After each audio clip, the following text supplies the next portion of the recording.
People often make the mistake of believing that uprooting a withered tree will finally cleanse the garden, completely unaware that its ancient, gnarled roots have quietly dug deep into the earth and embraced a magnificent treasure buried far below the surface.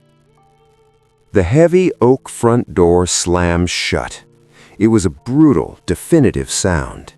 Eleanor Vance stood on the concrete porch, her 75-year-old shoulders rigid against the sudden rush of warm March wind. She did not flinch. She did not raise a fist against the polished wood. She simply breathed in the dry air. Inside that house stood Chester, her son-in-law, a loud and imposing construction contractor who had just spent the last 20 minutes pacing the hardwood floors, waving his thick arms, and declaring that she simply took up too much space. His voice, grating and deeply cruel, had echoed off the vaulted ceilings she had helped pay for. "You are just a burden now, Eleanor," he had sneered coldly. Behind him, hiding in the long shadow of the hallway, was Madeline, her own flesh and blood. Her daughter had simply stared at the floorboards, chewing her lower lip, offering nothing but a cowardly, suffocating silence, while her mother was systematically erased from their lives. Eleanor slowly blinked her pale gray eyes. For 43 grueling years, she had walked the linoleum halls of the county hospital as a night shift nurse. She had bathed the dying, held the hands of the grieving, smelled the sharp scent of iodine, and scrubbed the bodily fluids of strangers from her tired skin under the harsh glare of fluorescent lights. She had traded her youth, her sleep, and the cartilage in her knees for a meager pension. She had endured 38 years of silent sacrifices in her marriage, carefully maintaining a modest life alongside her late husband, Theodore, never asking for a single luxury. And she had drained every last cent of her savings for them. $38,000. That was the exact sum she had willingly wired from her retirement account to secure the down payment on this sprawling suburban home. It was her life savings, gathered penny by penny, shift by shift, over decades of relentless, unglamorous labor. Now her reward was the sweltering heat of the afternoon pavement and a cruel dismissal from the very property she had financed. Before shoving her out, Chester had practically thrown a few crumpled bills into her weathered hands. $250. That was the price of her dignity. The severance pay for a lifetime of maternal sacrifice. The thin paper money felt almost burning against her calloused palms. At her feet sat two faded canvas duffel bags, their zippers strained, holding the pathetic entirety of what remained of her earthly possessions. Each bag weighed close to 40 pounds, packed haphazardly with old sweaters and sensible shoes. She picked them up. The canvas straps dug sharply into her palms, but she welcomed the familiar sting of physical resistance. She began to walk down the long driveway, each step deliberate, her posture carrying the quiet, unbreakable dignity of a woman who had seen too much death to be terrified by a sudden change of address. The sun beat down relentlessly, pushing the temperature toward 85 degrees Fahrenheit. Heat waves shimmered above the dark asphalt, but Eleanor felt only a sharp, clarifying coldness settling deep within her chest. She reached the end of the neighborhood block, stopping under the sparse shade of a dying elm tree. Cars drove past. People hurried along their own busy paths. Nobody noticed the elderly woman standing perfectly still with two ragged bags. She was completely alone. Yet amidst the roaring silence of abandonment, a faint memory drifted through the corridors of her mind. It was her mother's voice, raspy and fading, whispering a story she had nearly forgotten. A story about Harlan County, deep in the untamed, misty mountains of Kentucky. "There is a place left for us, Eleanor," her mother had murmured softly. It was an old limestone cabin, a relic left behind by her grandfather, completely swallowed by 70 years of creeping moss and dense, unforgiving Appalachian fog, a forgotten dot on the map, a meaningless pile of rocks to the modern world, but to the women of her bloodline, it was meant to be a sanctuary for those who needed to start over.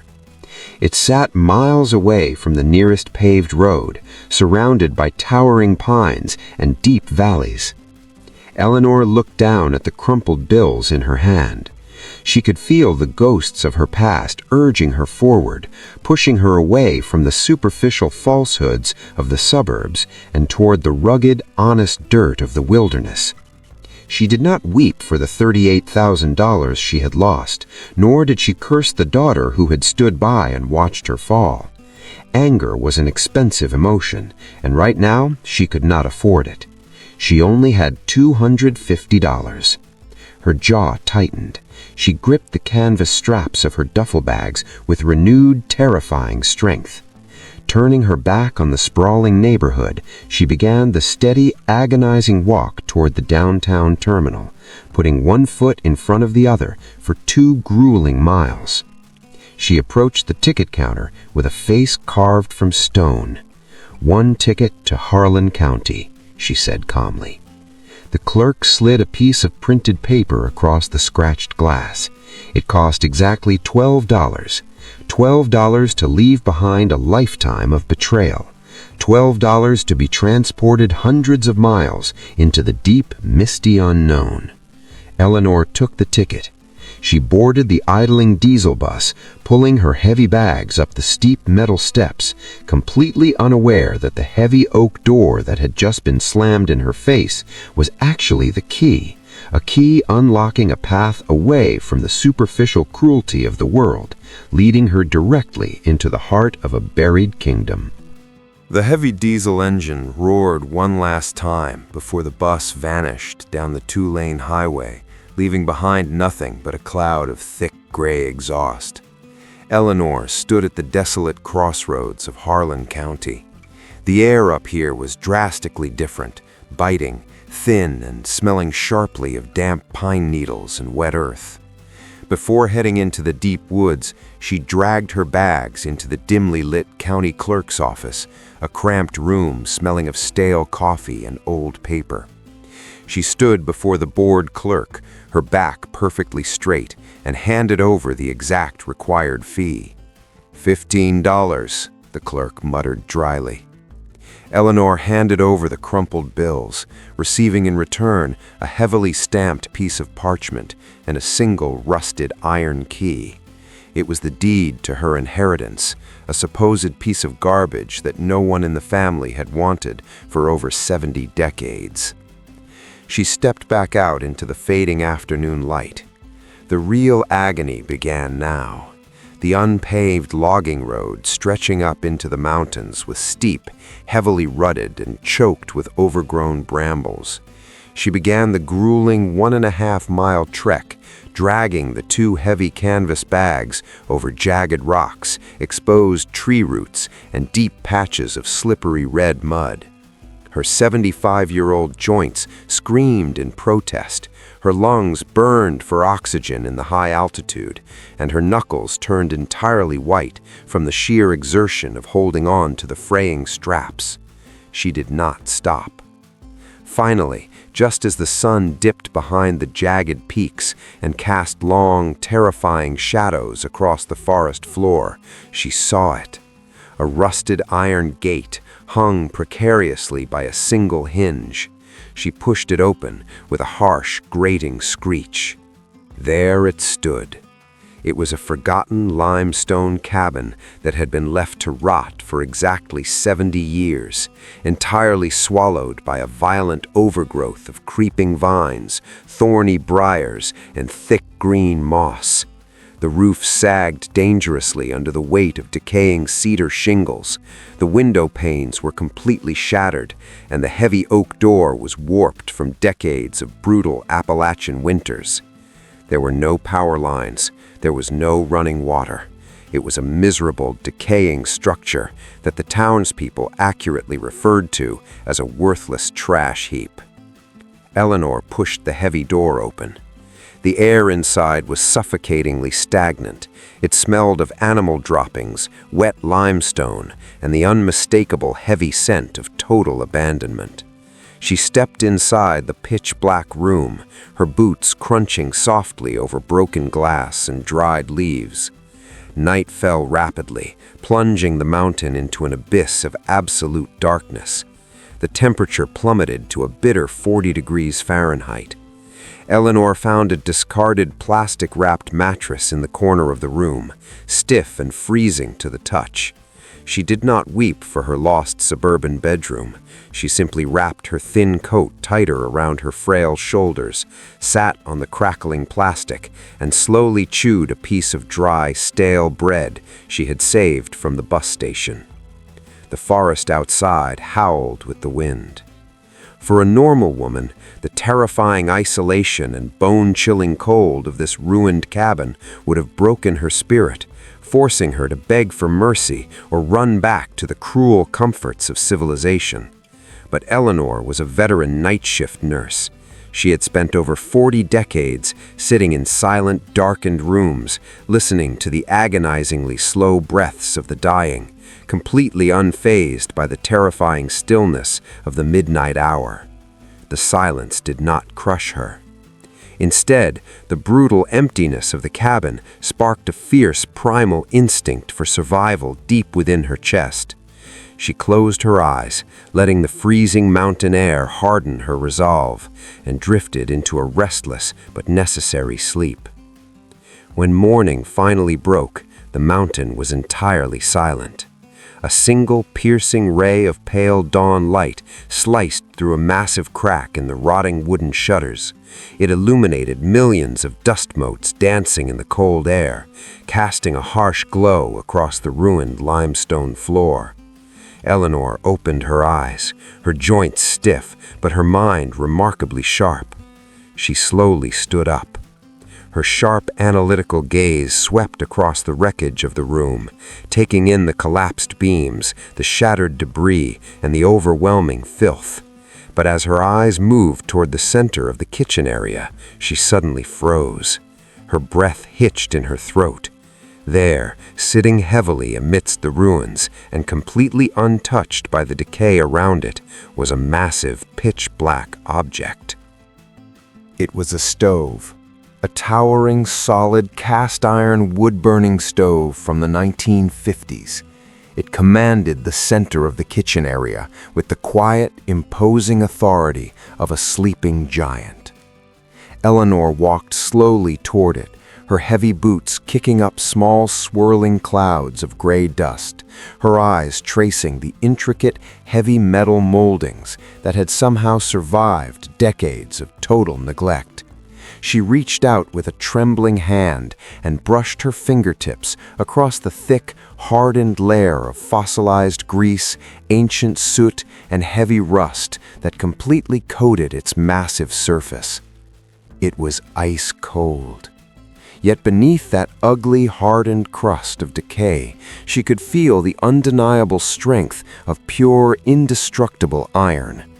This was not a fragile, hollow appliance like the expensive modern electric ranges sitting in Chester's ostentatious suburban kitchen, a house built on lies, fake smiles, and stolen retirement funds. This piece of history was forged in fire to outlast generations, weighing well over 400 pounds, standing entirely firm and resolute while the rest of the world slowly crumbled around it. Eleanor turned her attention away from the metal beast and began to deeply analyze the surrounding structure. For 43 grueling years, she had walked into brightly lit hospital rooms to assess critically ill patients, using her sharp eyes to look past the terrifying blood, the tangled bandages, and the superficial wounds to find the true, steady rhythm of their pulse. Now she applied that exact same clinical, unyielding precision to this ruined sanctuary. She began to pace the length of the debris-filled room, using her own practiced footsteps to measure the exact dimensions of her new reality. 20 feet wide, 30 feet long. She ran her heavily calloused palms along the interior walls. The surface of the rock was freezing, rough, and entirely uncompromising against her fragile skin.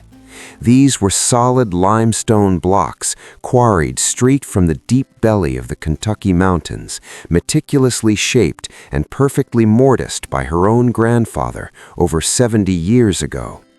She traced the long, winding seams where the massive stones met, running her fingers over the tight joints, expecting to find the inevitable, devastating fractures that time and brutal winter storms usually inflicted upon abandoned structures.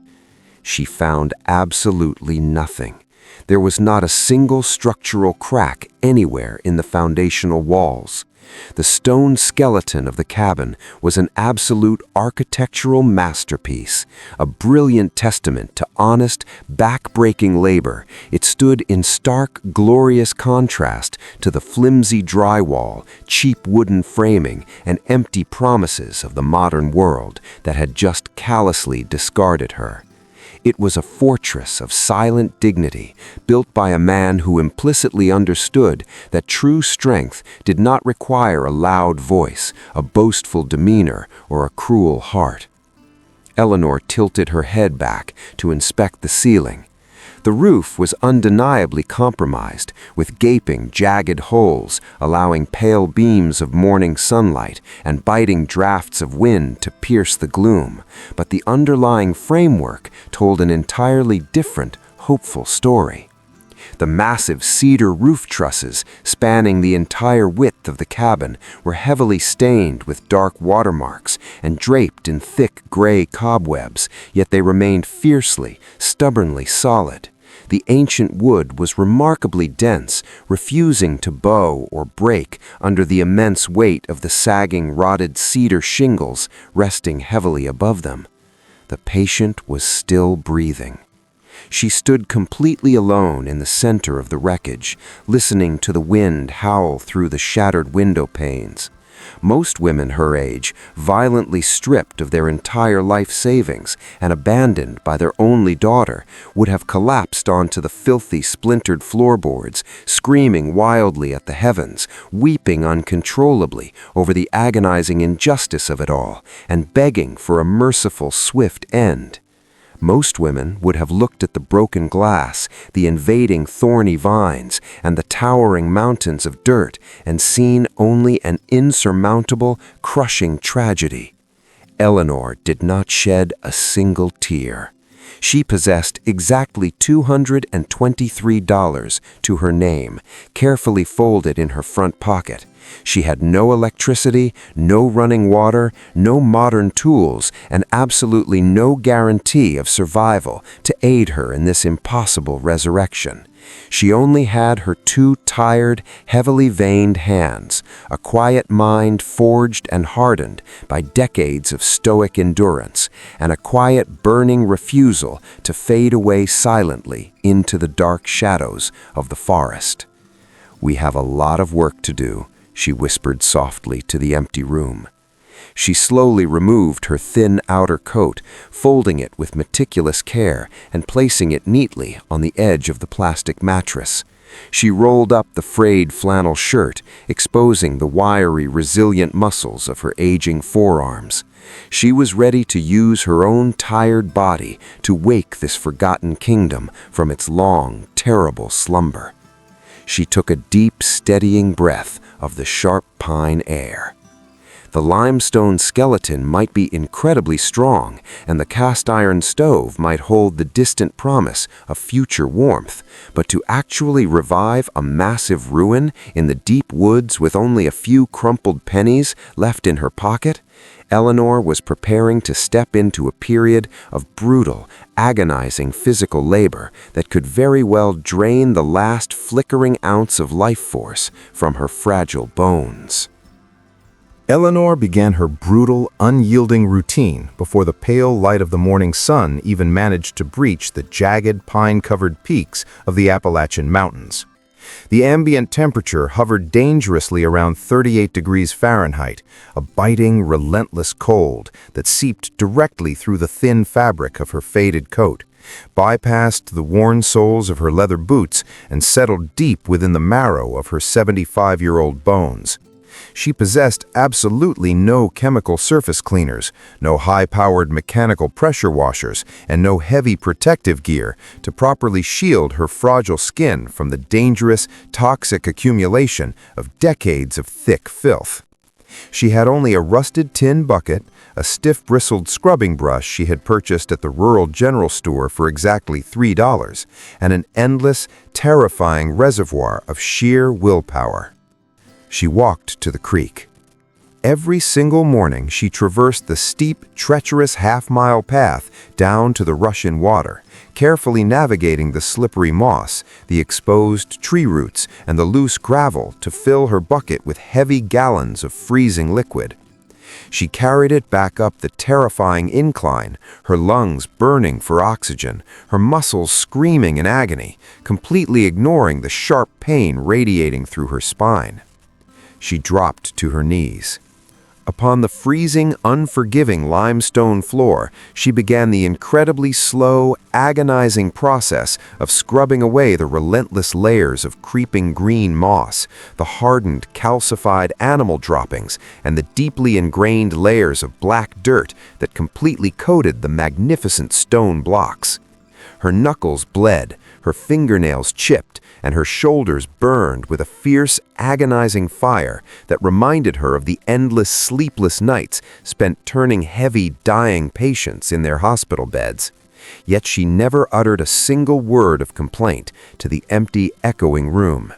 She simply dipped the cheap brush into the freezing water, watched the liquid turn completely black with ancient decay, wiped the sweat from her brow, and scrubbed the stone again.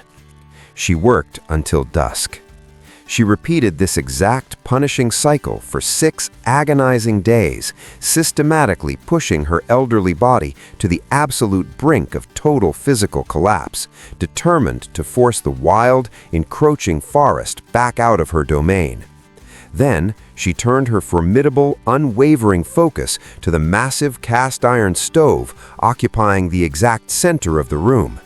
It was a terrifying behemoth of blackened metal, weighing easily over 400 pounds, coated entirely in a thick, stubborn layer of fossilized cooking grease, oxidized iron flakes, and the sticky, foul-smelling residue of 70 years of complete and utter neglect.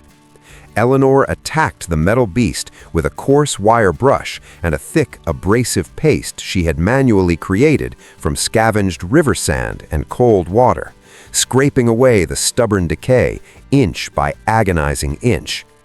She focused entirely on the heavy, ornate iron doors, the wide, flat cooking surface, and the thick, sturdy metal legs, using forceful, rhythmic strokes that slowly revealed the magnificent, indestructible metallic skeleton hiding beneath the ruin. The work was pure agony. While she scrubbed, her sharp mind briefly wandered back to the pristine, sterile kitchen of the suburban house she had generously purchased for her daughter, remembering the sleek stainless steel appliances that Chester had proudly boasted about to his shallow, superficial friends. Those expensive, modern appliances were completely hollow, wrapped in thin sheets of fragile metal, constantly requiring delicate care, expensive repairs, and a steady stream of electricity just to maintain their fragile, temporary illusion of wealth and permanence. This heavy iron stove was entirely different.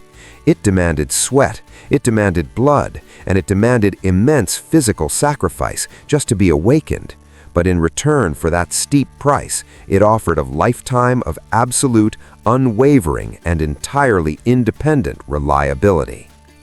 She wiped her brow. Her face was covered in soot. On the seventh afternoon, as Eleanor was meticulously patching a wide, gaping hole in the wooden window frame with a thick, sticky mixture of scavenged kine pitch and dried river clay, a sudden, unfamiliar sound broke the deep silence of the mountain. It was the heavy, deliberate crunching of heavy boots stepping carefully over the dry twigs, the fallen pine cones, and the loose gravel of the ruined pathway leading up to the cabin. Eleanor stopped working immediately, her hands still coated in the sticky brown sap, and stepped out onto the small stone porch, keeping her posture perfectly straight and completely dignified. An older woman stood there. She was wearing a faded blue denim jacket, a pair of heavy canvas work pants, and a thick woolen scarf wrapped tightly around her weathered neck to ward off the chill. She carried a large, steaming metal pot in her thick, highly capable hands, her face deeply lined with the inevitable, beautiful wrinkles of a life spent working the unforgiving Kentucky soil beneath the harsh glare of the summer sun. "I saw the smoke from your fire the other night," the woman called out warmly. Eleanor wiped her hands carefully on a dirty rag, stepping out onto the small stone porch, keeping her posture perfectly straight and completely dignified. "I'm just trying to clear the brush," she replied calmly. The woman walked confidently through the open gate, her sharp eyes rapidly scanning the incredibly meticulous work Eleanor had magically accomplished over the past week, mentally noting the perfectly scrubbed limestone floors, the freshly cleared debris, and the sheer magnitude of the physical effort it required. "My name is Martha," the woman said kindly. "I live about 2 miles down the ridge, and I brought you some hot chicken stew, fresh baked bread, and a few roasted root vegetables to keep your strength up." Eleanor stared at the pot. For over 40 years, she had been the one constantly giving, constantly pouring her vital energy, her hard-earned money, and her very soul into the bottomless, ungrateful void of her own family, only to be violently cast aside when she was no longer deemed useful. She was entirely unaccustomed to the simple, profound grace of a stranger's unprompted generosity, and for a fleeting second, the tough, stoic armor she wore around her heart threatened to slightly crack. "Thank you," Eleanor murmured softly.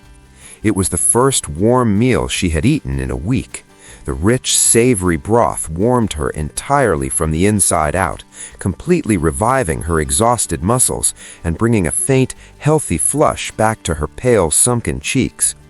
But before she could even finish wiping the bottom of the bowl with a crust of the soft bread, the loud, rumbling sound of a heavy diesel engine echoed powerfully through the thick forest canopy. An old, beat-up red pickup truck pulled slowly up to the broken gate, its heavy steel bed completely loaded with expensive construction tools, thick wooden planks, and long lengths of shiny copper piping. A tall, broad-shouldered man with a thick beard, a worn baseball cap, and hands the size of dinner plates stepped out, effortlessly hauling a massive 30-foot aluminum extension ladder off the rusted metal rack. "This is my son, Caleb," Martha explained proudly. "Heard you had a roof problem, ma'am," Caleb said with a gentle smile. He did not wait for a formal invitation, nor did he ask for a signed contract, an upfront deposit, or a single penny of her remaining $220. He simply propped the heavy, extending ladder directly against the sturdy limestone wall, climbed confidently onto the dangerously sagging cedar roof, and immediately began to work.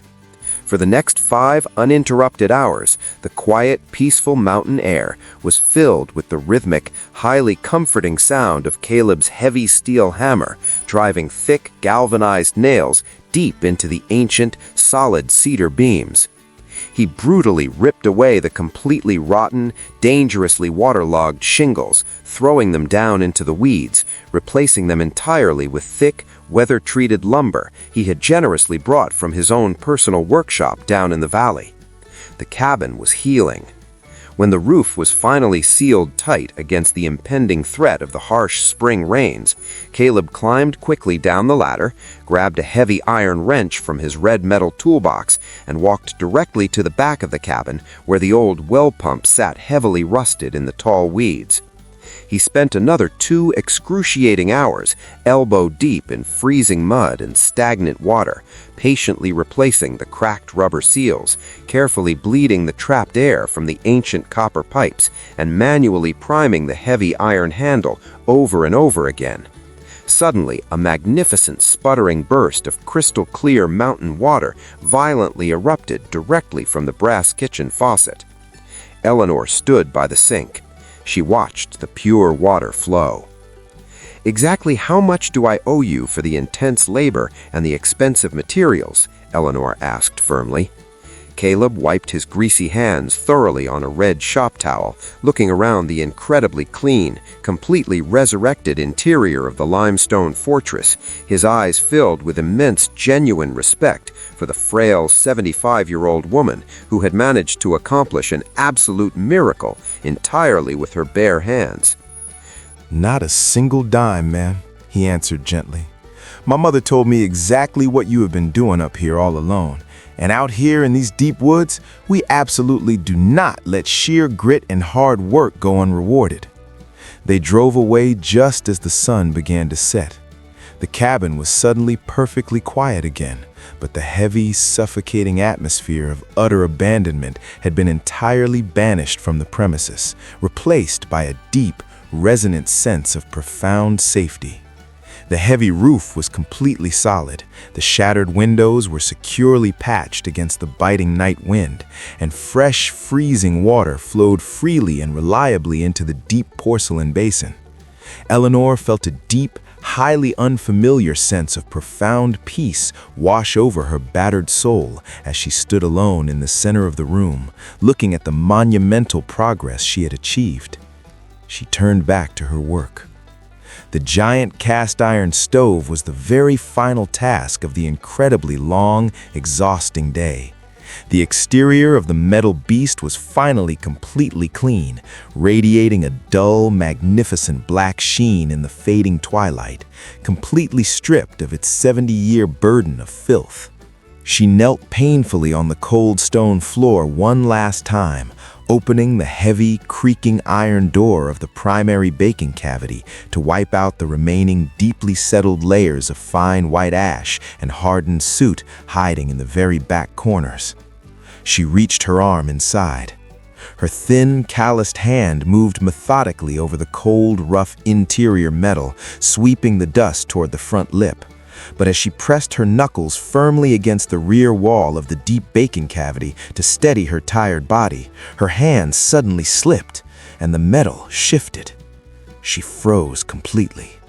With the incredibly sensitive, highly trained hands of a veteran nurse who had spent decades meticulously feeling for the absolute faintest, most irregular pulses beneath the fragile skin of the dying, she immediately realized that something was fundamentally, terribly wrong with the physical dimensions. She lightly tapped the solid cast iron near the front of the deep cavity, listening to the heavy, dull thud of thick metal. And then she reached all the way back and tapped the rear wall. A sharp, hollow echo completely filled the tiny space. The deep baking cavity was exactly 6 inches too shallow, perfectly concealing a massive hidden void. And as she pressed her fingertips hard against the freezing metal to investigate the structural anomaly, She pressed her fingers flat against the cold iron. The interior of the heavy baking cavity was undeniably wrong, missing exactly 6 inches of necessary depth that a stove of this immense size legally dictated. Eleanor applied a steady, increasing pressure against the rear wall, using the exact same firm, unyielding technique she had utilized thousands of times to compress a bleeding artery. The metal suddenly gave way. A harsh, dry, mechanical click echoed sharply against the quiet limestone walls. The solid iron backing, heavily disguised by decades of accumulated soot and clever engineering, swang backward on hidden, perfectly greased brass hinges, revealing a pitch-black void completely separated from the primary firebox. Eleanor pulled her hand back for a fraction of a second, letting her eyes adjust to the deep shadows. She reached inside the secret compartment. Her fingertips brushed against something soft, highly textured, and incredibly heavy. It was a large rectangular package, meticulously wrapped in thick, oiled cowhide leather, tightly bound with several layers of waxed canvas twine to permanently protect it from the inevitable ravages of moisture, extreme temperature fluctuations, and time itself. She wrapped both of her hands securely around the heavy bundle and pulled it directly into the fading light of the cabin. It weighed easily 10 pounds. Eleanor sat back on her heels, resting the heavy leather package squarely on her lap, feeling the overwhelming, undeniable gravity of the object pulling her firmly down into the present moment. She did not rip wildly at the cords with the frantic, greedy desperation of a desperate beggar. She was a woman of immense dignity, trained to handle the most delicate matters of life and death, and she proceeded to untie the complex knots with agonizingly slow, deliberate precision. The thick canvas twine finally fell away. She peeled back the heavy flaps of oiled leather, expecting to find old family photographs, forgotten cast-iron recipes, or perhaps a few worthless sentimental trinkets left behind by her eccentric grandfather. Instead, the pale, fading light from the shattered window instantly caught the brilliant, undeniable luster of pure, unadulterated precious metal. She completely stopped breathing. Resting perfectly inside the customized leather grooves were 6 solid gold bars, each meticulously cast, incredibly dense, and weighing exactly 8 ounces. She carefully picked one up, turning the freezing metal over in her calloused hands, her sharp eyes tracing the deep official government mint stamps dating directly back to the 1940s. Even with her limited knowledge of fluctuating financial markets, she instantly calculated that these 6 pieces of indestructible wealth were worth easily $90,000. But the gold was merely a paperweight. Beneath the heavy, gleaming bars lay a pristine, heavily embossed leather folder, completely protected by an airtight, waterproof wax seal. Eleanor broke the fragile wax with her thumb, opening the stiff cover to reveal a perfectly preserved banking passbook issued by a highly secretive, elite financial institution located hundreds of miles away in a bustling city. She opened the very first page and stared completely blankly at the ink. The account was entirely in her name, Eleanor Vance. She ran her trembling, heavily veined index finger slowly across the final, perfectly typed line of the ledger, completely unable to fully comprehend the staggering, undeniable reality of the printed numbers staring back at her. The final verified balance sat at exactly $520,000. It was a massive, silent fortune, quietly accumulating massive compound interest for decades in total secrecy, completely shielded from the greedy, prying eyes of the modern world. She turned the page. Tucked directly behind the passbook was an original, heavily stamped legal parchment detailing the absolute, undisputed ownership of the surrounding mountainside. It was the master deed to exactly 370 acres of pristine, untouched virgin forest land, legally bound directly to this very cabin, ensuring that whoever held the key to the limestone ruin entirely controlled the sprawling, heavily timbered valley below. Then she saw the letter. It was a single piece of crisp white stationery, heavily creased down the middle, bearing the sharp, familiar, and deeply comforting handwriting of her late husband, Theodore. Her heart physically ached. She unfolded the paper with extreme reverence, completely ignoring the gold bars, the massive bank balance, and the sprawling land deed, focusing her entire soul on the final words of the man she had faithfully served alongside for 38 years. "My dearest Eleanor," the letter began softly. "If you are reading this in the cold silence of the mountain, it means the worst has finally happened, and my greatest, most terrible fears have completely materialized. I have watched Chester for years. I have seen the cruel, calculated greed entirely consuming his heart, and I have seen the tragic, heartbreaking cowardice completely paralyzing our daughter. I knew with absolute terrifying certainty that the very moment my heart stopped beating and my protection faded, that arrogant, loud-mouthed fool would eventually strip you of your dignity, steal your hard-earned retirement, and throw you completely out into the cold street just to expand his own pathetic, miserable empire." A single tear formed. It did not fall. I could not confront him directly without destroying the fragile peace of our family while I was alive, so I built you a fortress in total silence. I diverted every single bonus, every hidden asset, and every ounce of my true wealth directly into this hidden vault, heavily securing it behind the impenetrable iron of your grandfather's stove. This is not just money, my love. This is your absolute freedom. You are a woman of immense strength, Eleanor. Do not ever let them make you feel small again." She slowly folded the letter.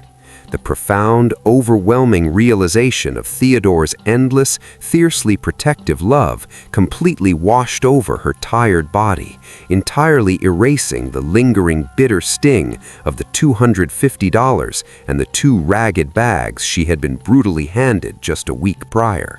She was no longer a discarded, useless elderly woman entirely at the mercy of a cruel, superficial world. She was the absolute, undisputed queen of a vast, unshakable limestone and iron kingdom. She placed the gold back into the leather. Theodore's massive gift of $520,000 and $90,000 in gold was undeniably a staggering, life-altering fortune on its own, easily enough to secure her comfort for the rest of her natural days. But the earth holds its own terrifying secrets. The financial wealth hidden directly inside the iron stove was nothing but a tiny, insignificant fraction of the true power she now possessed, because the actual modern-day value of those 370 acres of forgotten virgin forest land was so astronomically massive that even the most seasoned, completely unflappable legal veteran in the entire state would completely hold his breath when forced to announce the official valuation. Eleanor secured the heavy leather package deep within her canvas bag, completely ignoring the painful, lingering ache in her heavily bruised knees as she walked 2 miles down the steep mountain trail. She boarded the local transit, riding silently into the heart of the nearest proper town. She bypassed the loud, flashy retail banks entirely and walked directly into the quiet, mahogany-paneled office of Josiah Sterling, a highly respected, seasoned attorney who had practiced estate law in the county for over 50 years. She placed the ancient documents perfectly flat on his desk. Josiah adjusted his thick spectacles, his sharp eyes scanning the heavy parchment, the official mint stamps on the gold, and the intricate banking ledgers with utter, absolute disbelief. He spent 3 grueling hours authenticating every single signature, heavily cross-referencing the county property records, and making entirely secure, encrypted phone calls to the elite financial institution. He did not smile, but a deep, profound respect settled entirely over his wrinkled face as he set his pen down. "Everything is absolutely ironclad," Josiah stated calmly. The gold was rapidly verified at exactly $90,000. The hidden savings account was entirely accessible, perfectly legal, and undeniably hers. But the land deed required a highly specialized, boots-on-the-ground assessment. Josiah immediately dispatched a senior property appraiser, a man who had spent 3 decades mapping the shifting, highly lucrative boundaries of state land, to physically walk the exact perimeter of Eleanor's 370 acres of dense forest. The appraiser returned exactly 2 days later. He walked into the law office completely pale, entirely breathless, and heavily covered in dry mountain dust. He threw a thick, highly detailed topographical map directly onto the mahogany table, pointing a shaking finger at the exact center of Eleanor's property line. "The land is not just a pile of rocks," the appraiser breathed heavily. He explained with staggering, undeniable precision that the entire county zoning map had been completely rewritten over the past decade, while the cabin sat entirely abandoned. Eleanor's 370 acres were now perfectly situated directly inside the state's most highly coveted, heavily protected ecotourism belt. Corporate developers were desperately hunting for untouched wilderness. Based purely on the sheer acreage of old-growth timber, the starting valuation of the land sat firmly at $1,500,000. But that was not the true prize. "I walked half a mile past the old tree line," the appraiser continued quietly. "There is a massive, completely untouched natural mineral spring actively flowing right through the deep limestone bedrock." The room fell completely silent. A pristine, high-yield water source completely transformed the barren mountain property into a highly lucrative, heavily sought-after commercial gold mine. Josiah rapidly calculated the new, deeply shocking figures on his heavy legal pad, his fountain pen scratching loudly against the thick paper. He looked up, peering over his spectacles at the quiet, entirely composed 75-year-old woman sitting perfectly still in the leather chair. $6,300,000, Josiah announced firmly. Eleanor did not gasp. She did not raise her hands to her face in a display of overwhelming, theatrical emotion. She merely blinked her pale gray eyes, absorbing the immense, staggering weight of the absolute victory her late husband had so brilliantly orchestrated from beyond the grave. From a discarded, broken widow violently thrown onto the hot pavement with merely $250, she had quietly, stoically resurrected herself into the sole, undisputed master of a massive, multi-million-dollar empire. She owned the mountain. Her profound sense of self-worth had never truly vanished, but now it was fortified by an impenetrable wall of hard, undeniable facts. However, absolute silence rarely lasts when millions of dollars are suddenly brought to light in a small, deeply connected rural town. A local property clerk, completely stunned by the astronomical recording fees, accidentally leaked the massive appraisal figures to a highly ambitious, loose-lipped reporter at the county newspaper. The tiny, seemingly insignificant article praising the miraculous, quiet windfall of a 75-year-old retired nurse hit the local wire the very next morning. The news traveled fast. It crossed county lines, bypassed state borders, and eventually landed directly on the glowing screen of a heavily mortgaged, failing construction office hundreds of miles away. The scent of unbelievable wealth had been released into the air, and it quickly summoned the greedy vultures back for a dirty, desperate scheme. The heavy tires of the least luxury sedan squealed aggressively against the uneven gravel. Inside the heavily air-conditioned cabin, Chester gripped the leather steering wheel, his knuckles stark white and trembling with an incredibly desperate, furious energy. He had driven hundreds of miles entirely on fumes, fueled completely by the sensational news article he had practically devoured on his glowing phone screen. Sitting directly beside him, staring vacantly out the tinted window, was Madeline. She was chewing her lip nervously, entirely silent, exactly as she had been the day they violently threw her elderly mother onto the sweltering pavement. but their polished, arrogant world had completely collapsed. The universe operates on an absolutely ruthless, terrifyingly precise scale of justice, entirely invisible until the exact moment it violently crushes the wicked. Within weeks of tossing Eleanor out like discarded trash, karma had delivered a devastating, inescapable blow directly to Chester's fragile empire. His loudly boasted construction company, entirely built on a highly precarious foundation of shady loans, cheap materials, and broken promises, had been aggressively audited. The banks had discovered massive, undeniable mountains of toxic bad debt. They filed for bankruptcy. Worse still, the sprawling, ostentatious suburban home, the very same house secured entirely by the $38,000 Eleanor had selflessly drained from her retirement account, had been violently seized. The bank had locked the heavy oak doors, completely stripping the greedy couple of their fake status, their expensive vehicles, and their arrogant pride. Now, completely destitute and utterly desperate, they had come to Harlan County to forcefully claim a piece of the staggering $6,300,000 pie. They burst into Josiah Sterling's office. Eleanor sat perfectly still in the high-backed leather chair, her weathered hands resting calmly on her lap, her posture incredibly straight.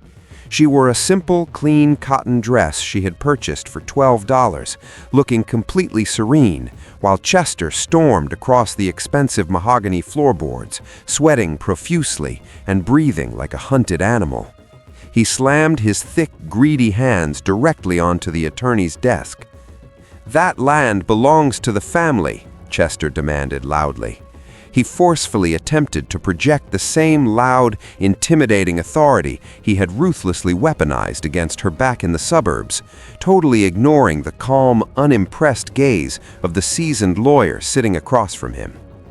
Chester desperately launched into a completely fabricated, utterly pathetic narrative, wildly claiming that the initial $38,000 Eleanor had given them was actually a legally binding joint investment intended to secure their collective financial future. Therefore, he aggressively argued, he was entirely entitled to a massive, equitable share of the newly discovered 370 acres of pristine mountain property. "We are taking our rightful half," he sneered desperately. Eleanor did not flinch. She did not raise her voice, she did not scream at him for his terrifying hypocrisy, and she did not shed a single tear for the pathetic, broken daughter standing cowardly behind him.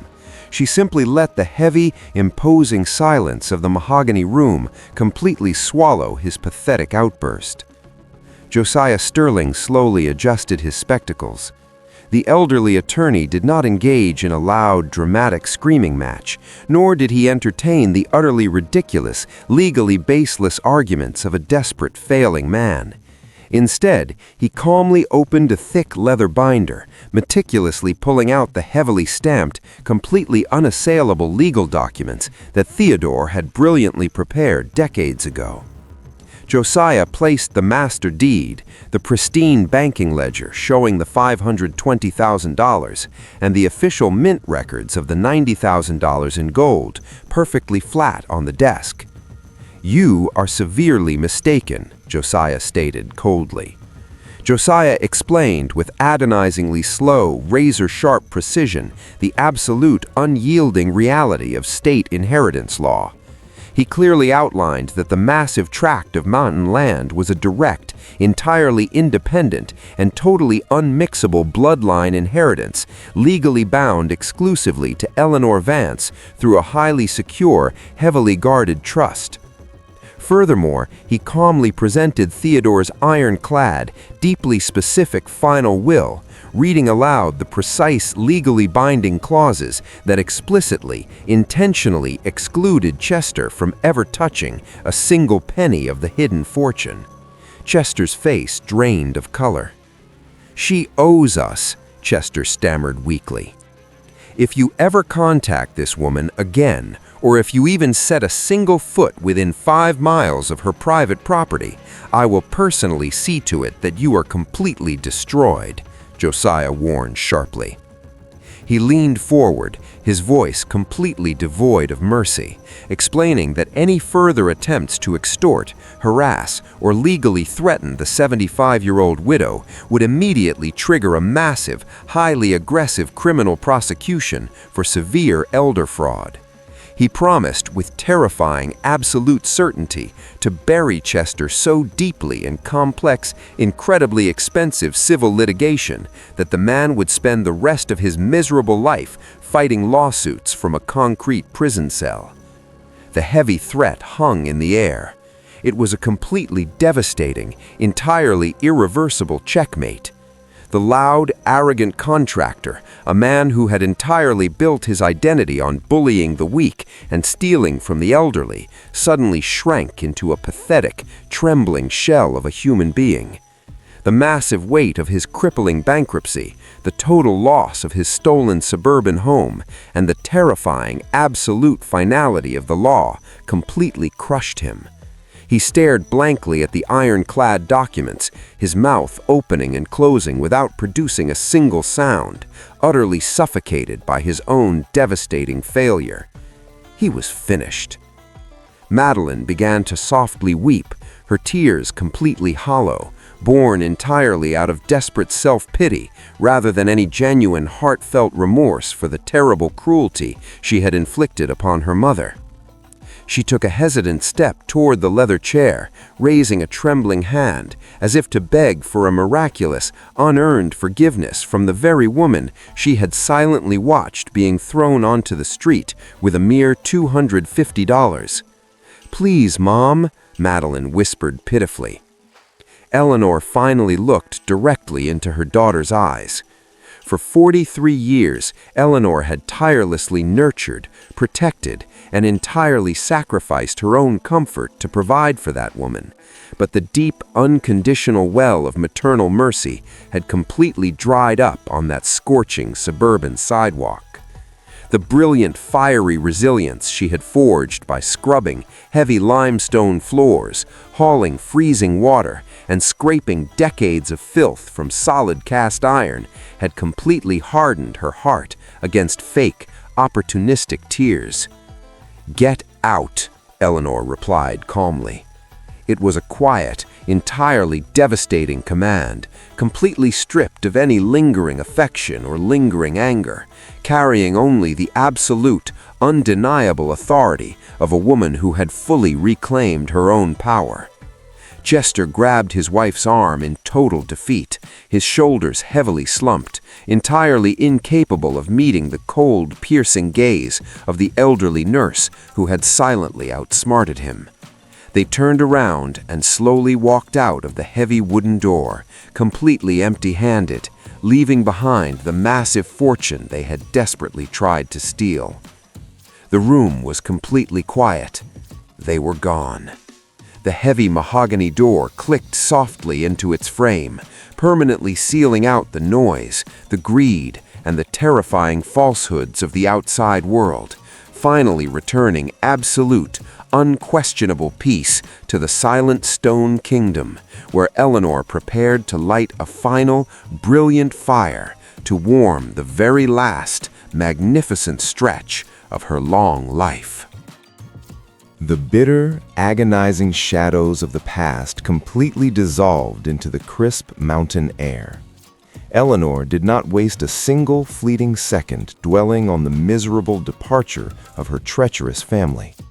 Instead, she methodically utilized a tiny, careful fraction of her massive $520,000 savings to orchestrate a brilliant, highly measured architectural resurrection, hiring Caleb and his skilled crew of local craftsmen to expand the sturdy limestone fortress. She built the Harrison Inn. It was a highly exclusive, entirely sustainable eco-retreat featuring exactly 4 pristine guest rooms, a magnificent sanctuary carved directly out of the wild. The new additions seamlessly blended thick, rough-hewn cedar logs with massive panes of tempered glass, but the historical, indestructible heart of the structure remained firmly rooted in the original quarried limestone walls her grandfather had laid 70 years ago. The heavy, sweeping branches of the towering pine trees offered absolute, unshakable privacy from the noisy, chaotic modern world that existed hundreds of miles below. The air smelled entirely of peace. A perfect golden twilight slowly descended over the deep Appalachian Valley, dropping the evening temperature to a highly comfortable 65 degrees Fahrenheit. Inside the beautifully illuminated main hall, wealthy, exhausted city dwellers completely disconnected from their frantic lives, leaving their glowing digital devices locked entirely away in their expensive leather bags. They sat quietly together on plush, oversized sofas, heavily draped in thick, woven wool blankets. They simply listened. They closed their tired eyes, completely mesmerized by the deep, radiant heat constantly emanating from the massive, perfectly restored cast iron stove, breathing in the heavenly sweet aroma of fresh, golden cornbread baking deep inside the massive iron cavity. Outside the thick glass windows, the pristine mineral creek babbled softly over smooth river stones, providing a constant, soothing lullaby to the weary travelers seeking a temporary, quiet escape. Eleanor sat quietly on the wide wooden porch. She was now exactly 76 years old. She gently rocked back and forth in a heavy, hand-carved oak chair, her calloused, permanently scarred hands rhythmically stroking the soft, thick fur of a massive 80-pound golden retriever she had recently rescued from the lonely concrete floor of the county animal shelter. The dog let out a long, highly contented sigh, resting his heavy, warm chin completely across the tops of her sturdy leather boots. He was a loyal, fiercely protective companion who asked for absolutely nothing but a warm fire and a gentle touch, completely unlike the greedy family she had permanently left behind. She looked out over the vast timberline. For 43 grueling years, she had monitored the fading heartbeats of strangers in sterile, brightly lit hospital wards, desperately trying to keep the icy grip of death at bay. Now she simply monitored the slow, beautiful changing of the seasons, watching the vibrant green leaves of the ancient oak trees slowly transition into deep, fiery shades of orange and red. She listened to the wind rustling through the high branches, completely at peace with the heavy, magnificent silence.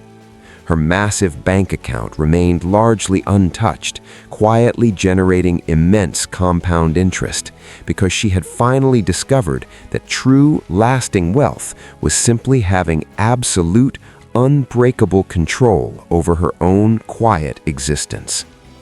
She was no longer a discarded, useless burden entirely at the mercy of cruel, superficial children who measured human worth strictly by square footage and artificial social status.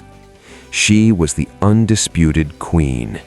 She sat entirely undisturbed in the glorious, unshakable kingdom she had literally scrubbed out of the thick dirt with her own 2 bleeding hands, reigning completely supreme over 370 acres of incredibly valuable, untouched wilderness. She took a deep, steadying breath. From holding merely $250 and standing completely alone on a sweltering concrete sidewalk, this ancient stone cabin had managed to definitively prove an absolute, undeniable truth to the entire world. Your actual, fundamental value as a living human being is never truly determined by the ignorant people who carelessly throw you away, but rather by the sheer, unyielding power of your own spirit to dig deep into the harsh soil, violently grip the rocky earth, and bloom magnificently from the absolute darkest, most forgotten places.